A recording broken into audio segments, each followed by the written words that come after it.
Hello viewers, आप सब कैसे हैं। आप सबका मेरी इस वीडियो में स्वागत है। देखिए, एक नगर में दयाराम नाम का एक व्यक्ति रहता था। वह व्यक्ति राजा के दरबार में सेवक का काम करता था। उसके परिवार में 4 जने थे। वह स्वयं, उसकी पत्नी, उसका बेटा और उसकी बेटी। एक दिन दयाराम ने सोचा कि मेरी बेटी सयानी हो गई है और मुझे अब इसकी शादी कर देनी चाहिए। तो दयाराम ने अपनी पत्नी को बुलाया, बेटे को भी बुलाया और बेटी को भी बुलाया और अपनी बेटी से पूछा, बेटी देखो, मुझे अब तुम्हारी शादी करनी है, तो मैं ये जानना चाहता हूँ कि लड़के में क्या गुण हूँ। तुम क्या चाहती हो, लड़के में क्या गुण होने चाहिए, मैं तुमसे जानना चाहता हूँ। लड़की बोली, पिताजी आप जैसा उचित समझो, जैसा लड़का आप उचित समझो उससे शादी कर दो, मैं उसी के साथ चली जाऊंगी। दयाराम ने कहा, नहीं बेटा, मैं तुम्हारे मन की बात जानना चाहता हूँ कि तुम कैसा लड़का चाहती हो। तो बेटी ने कहा, पिताजी अगर आप जानना चाहते हो तो मैं बता देती हूँ। पिताजी, लड़का बुद्धिमान होना चाहिए, उसमें ज्ञान होना चाहिए। दूसरी विशेषता यह होनी चाहिए कि वो बलवान होना चाहिए। तीसरी ये विशेषता होनी चाहिए लड़के में कि वो कुछ कला जानता हो, कुछ ऐसी कला जानता हो ताकि वो अपना जीवन यापन अच्छे से कर सके। तो ये तीनों गुण मैं चाहती हूँ कि एक लड़के में हों और उस लड़के से मेरी शादी हो। पिताजी ने कहा, बेटा अगर ये तीनों गुण ना हो तो लड़की ने कहा, पिताजी देखो, मैंने तो बताया है कि ये 3 गुण हों, लेकिन इनमें से अगर कोई एक भी गुण हो तो मैं उस लड़के से शादी कर लूँगी। पिताजी ने कहा, ठीक है। और ये सब बातें करके जो लड़की के पिता थे दयाराम जी, वो राजा की सेवा में चले गए, यानी राज दरबार चले गए।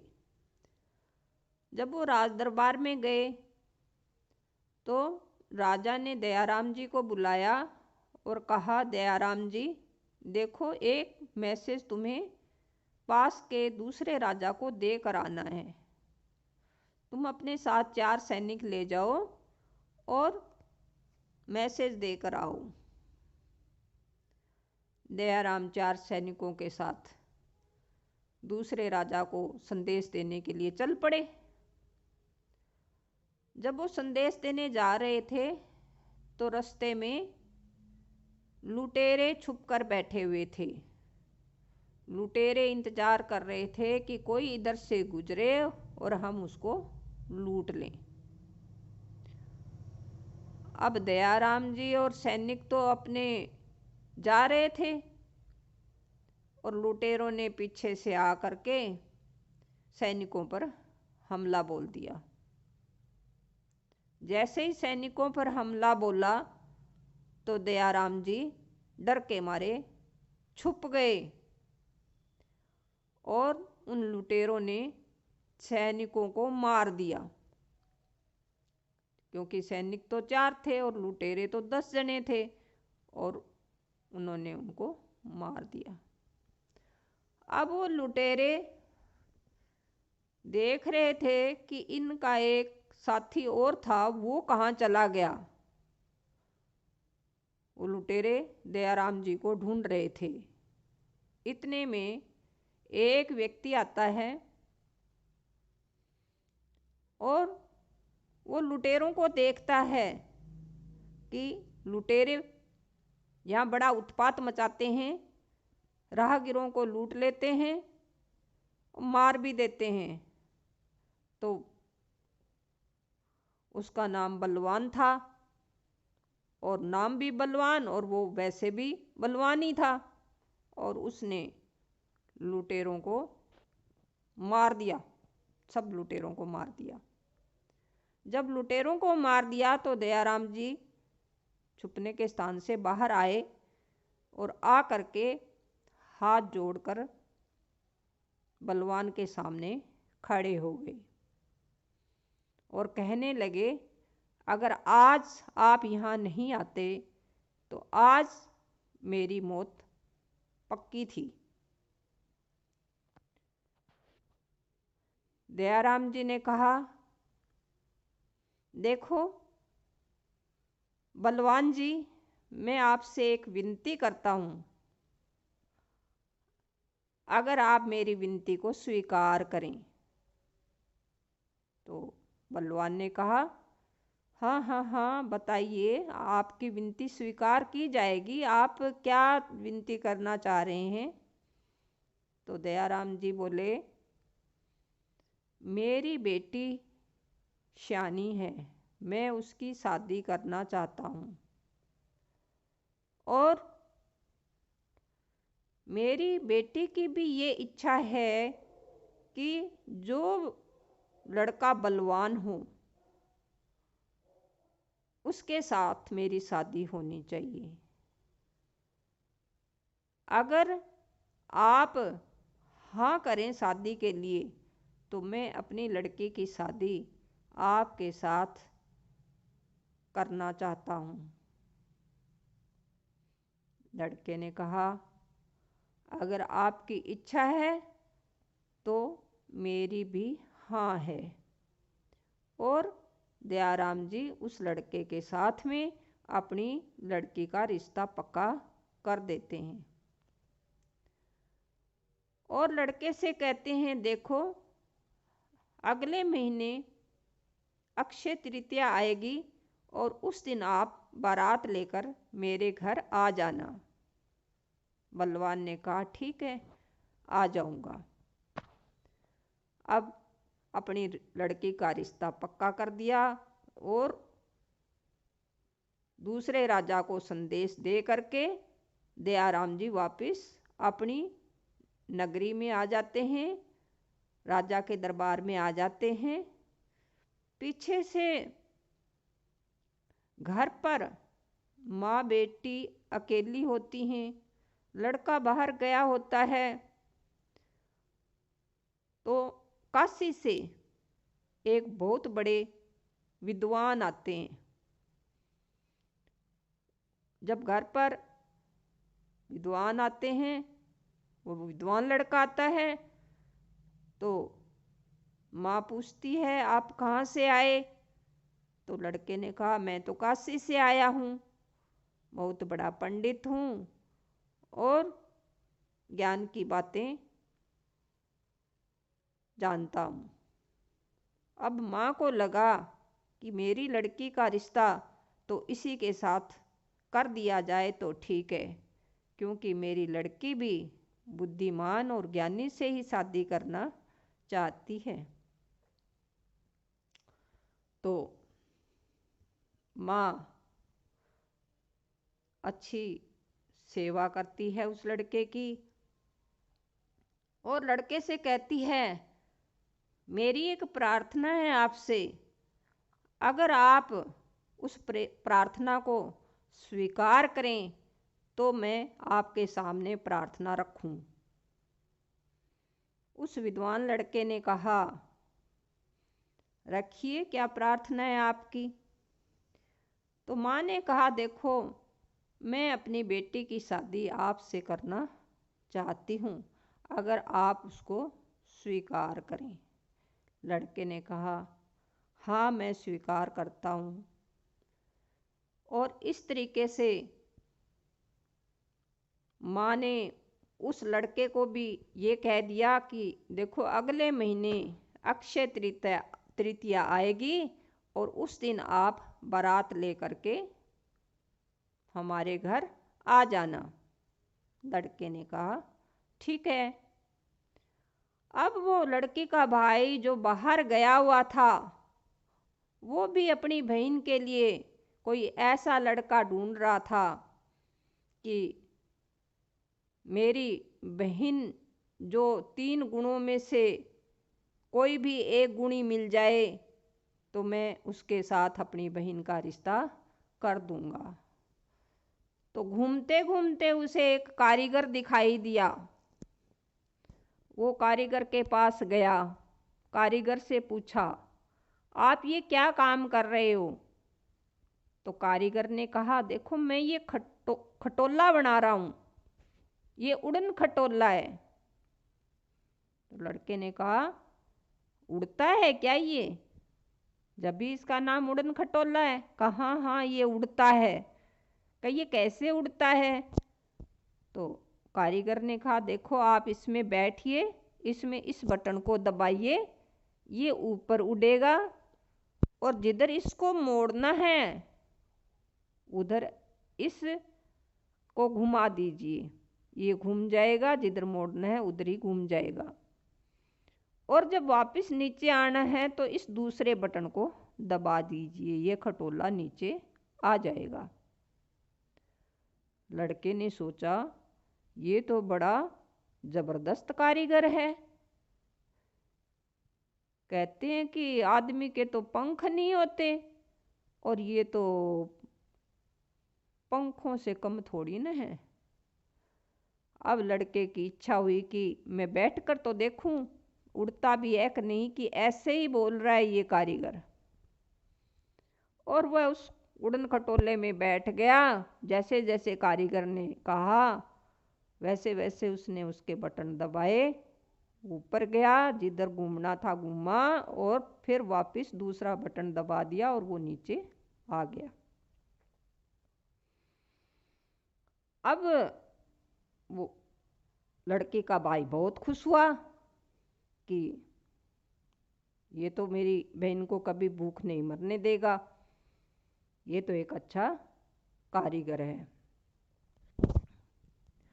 और उसने उस लड़के से कहा, कारीगर से कहा देखिए मेरी बहन की शादी मैं आपसे करना चाहता हूँ,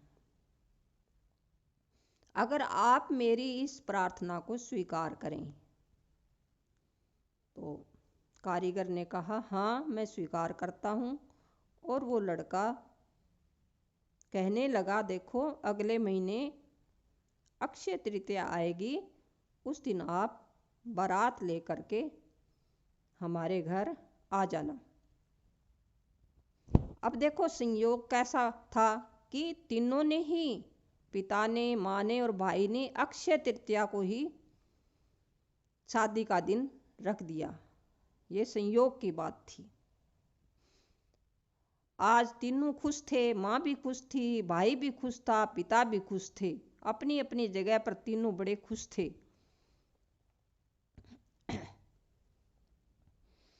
पिताजी शाम को घर आए और खुशी खुशी आए और बोले आज तो मैं बहुत अच्छा काम करके आया हूँ।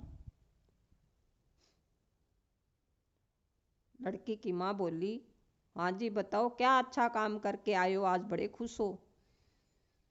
तो पिताजी बोले, लड़की के पिताजी बोले आज मैं अपनी बेटी का रिश्ता एक बलवान लड़के के साथ करके आया हूँ और उसका नाम भी बलवान ही है।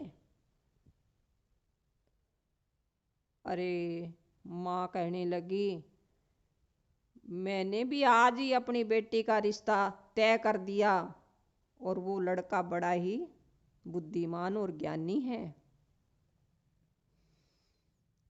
लड़का भी कहने लगा पिताजी मैंने भी अपनी बहन का रिश्ता आज कर दिया और वो लड़का बहुत ही बढ़िया कारीगर है, उसको बहुत बढ़िया कला आती है, वो उड़न खटोला बनाता है। अब पिताजी कहने लगे कि अब क्या होगा, 3 जगह लड़के के रिश्ते हो गए, अब हमारी लड़की के साथ क्या होगा, हम कैसे करेंगे। और दयाराम जी बोले कम से कम पूछ तो लेते, पूछ के तो मुझसे रिश्ता कर लेते। तो देखो ये एक संयोग की बात थी, पूछने का तो अवसर ही नहीं मिला, सबने अपने अपने हिसाब से सही कर रहे थे। और ऐसे करते करते जब ये बात हो रही थी तो घर की खिड़की के पास एक राक्षस खड़ा खड़ा ये सारी बातें सुन रहा था। अब राक्षस ने ये सारी बात सुनी कि अक्षय तृतीया को 3 जने शादी करने आएंगे इस घर में।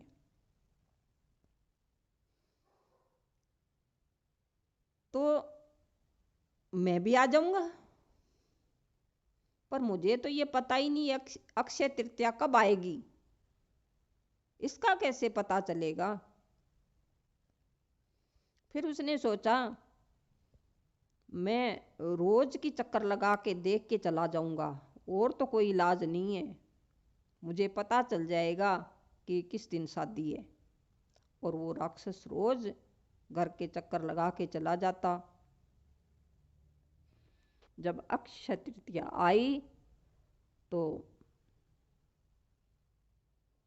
बलवान भी बारात लेके आ गए, वो ज्ञानी बुद्धिमान लड़का भी बारात लेके काशी से आ गया, और वो शिल्पकार भी आ गया, कारीगर भी आ गया। अब 3 बारात दरवाजे पर खड़ी हैं, पिताजी असमंजस में हैं कि मैं क्या करूं, और वो भी देख रहे हैं कि 3 बारातें कैसे आ गई। बलवान कहता है कि देखो लड़की के पिता ने लड़की का रिश्ता मुझसे किया है, शादी लड़की से मैं करूंगा।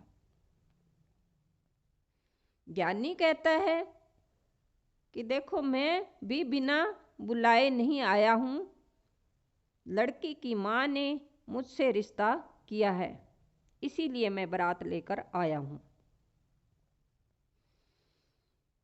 कारीगर कहने लगा देखो लड़की के भाई ने रिश्ता किया है, इसीलिए मैं बारात लेकर आया हूं, और मैं लड़की से शादी करूंगा। ऐसे आपस में वो लड़ रहे होते हैं, इतने में राक्षस आता है, और राक्षस उस लड़की को, उसका नाम योगिता होता है, उसको उठा करके वो राक्षस ले जाता है। वो तीनों लड़ते रह जाते हैं।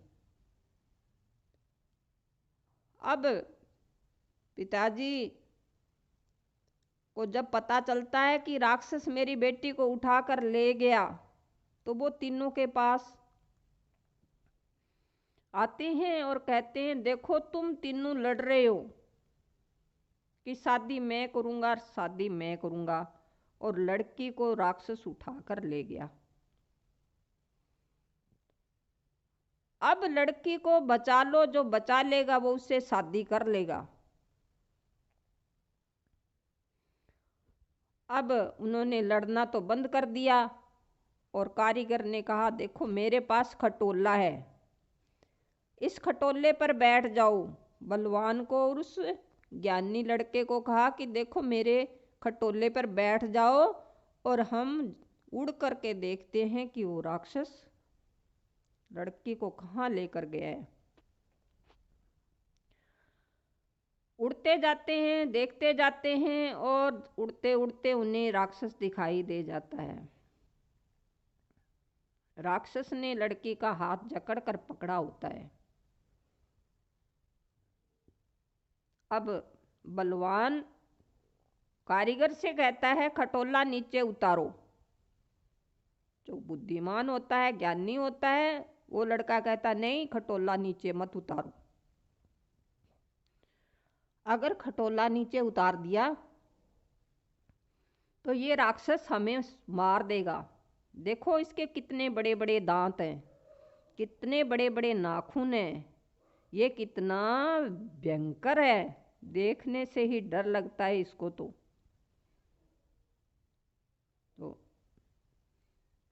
बलवान ने कहा नीचे मत उतारो, लेकिन कम से कम थोड़ा नीचे तो करो। तो कारीगर ने खटोले को थोड़ा नीचे किया।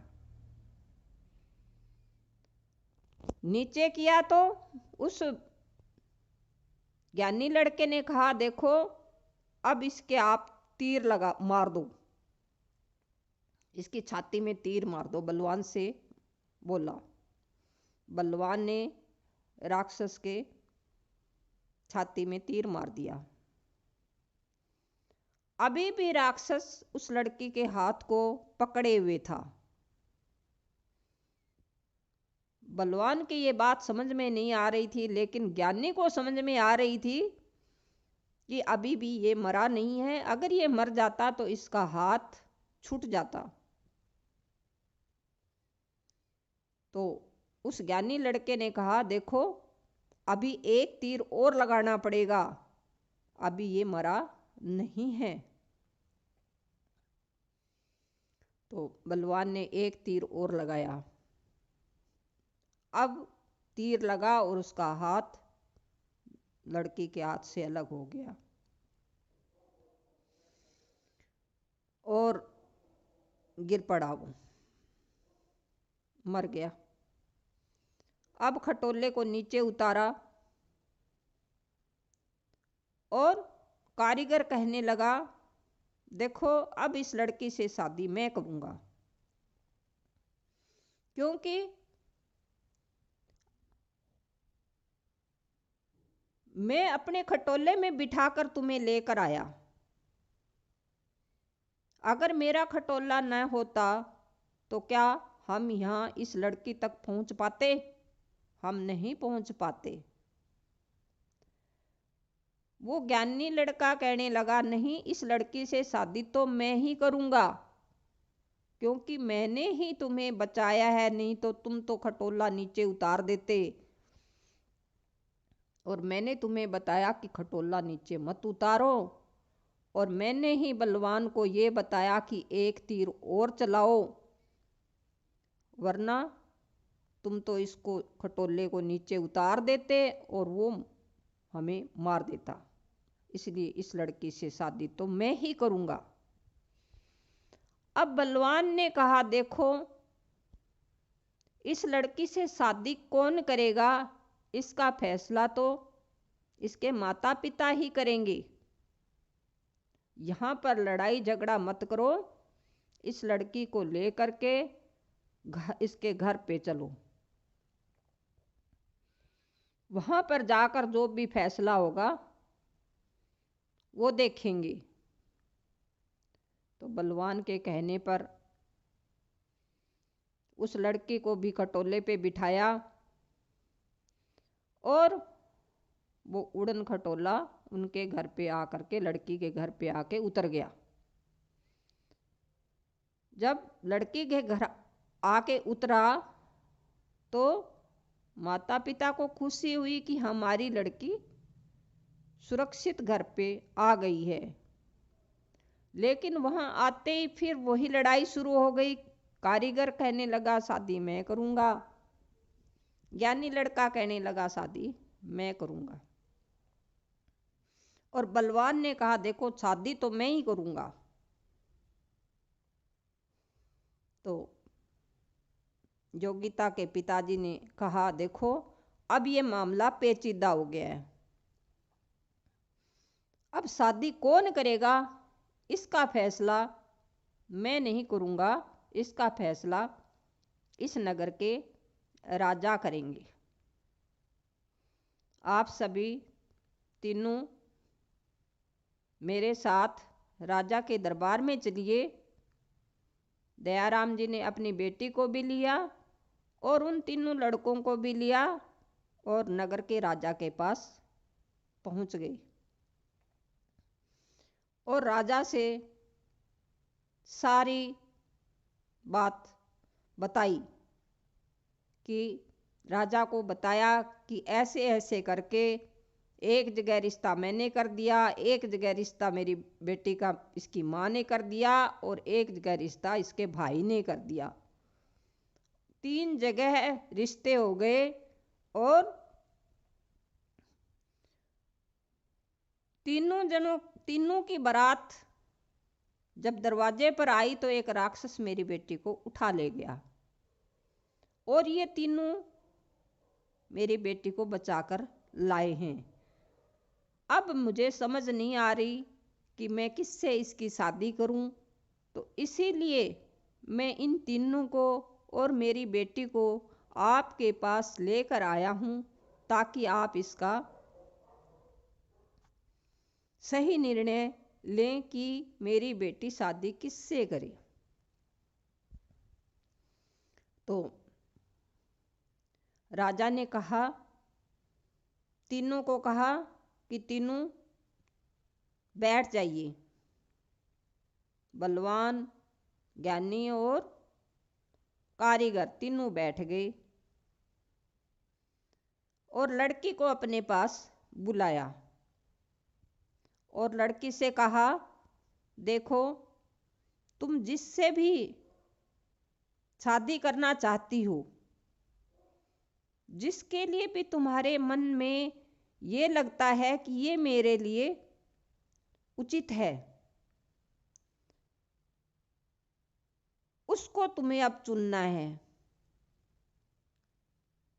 तो राजा लड़की को एक माला देते हैं और कहते हैं, अब ये तुम्हारा अब स्वयंवर है। जो तुम्हें सही लगे, जिस पर तुम्हारा मन है, उस लड़के के गले में ये माला डाल दो। और उन तीनों लड़कों से कहा कि अब ये लड़की अपना वर चुनेगी, जिसको ये चुनेगी उसी के साथ इसकी शादी होगी। बाकी 2 चुपचाप अपने घर चले जाएंगे, कोई किंतु परंतु नहीं करेगा। तीनों ने राजा की बात मान ली। तीनों चुपचाप बैठ गए। लड़की हाथ में माला लेकर के धीरे धीरे चल रही है। जब कारीगर के पास आती है तो कारीगर को लगता है मेरे ही गले में माला डाल देगी। जब उस ज्ञानी लड़के के पास आती है तो लड़के को लगता है कि अब मेरे गले में ही माला पड़ने वाली है। और बलवान के पास आती है तो बलवान को भी ऐसा ही लगता है कि माला तो मेरे ही गले में पड़ेगी। और लड़की चलते चलते सोच रही है कि देखो, बलवान ने किसी समय मेरे पिताजी की जान बचाई। अगर बलवान ना होता तो आज मेरे पिताजी जिंदा ना होते। और अब भी देखा जाए तो अगर बलवान ना होता तो उस राक्षस को कौन मारता? मारने वाला तो बलवान ही है। तो बलवान मेरी सुरक्षा कर सकता है। बलवान मुझे जीवन में किसी भी संकट से उबार सकता है। इसलिए मुझे बलवान से शादी करनी चाहिए। और ये सोचते सोचते जब वो दूसरी बार चक्कर लगाती लगाती बलवान के पास आती है तो वो बलवान के गले में माला डाल देती है और बलवान के साथ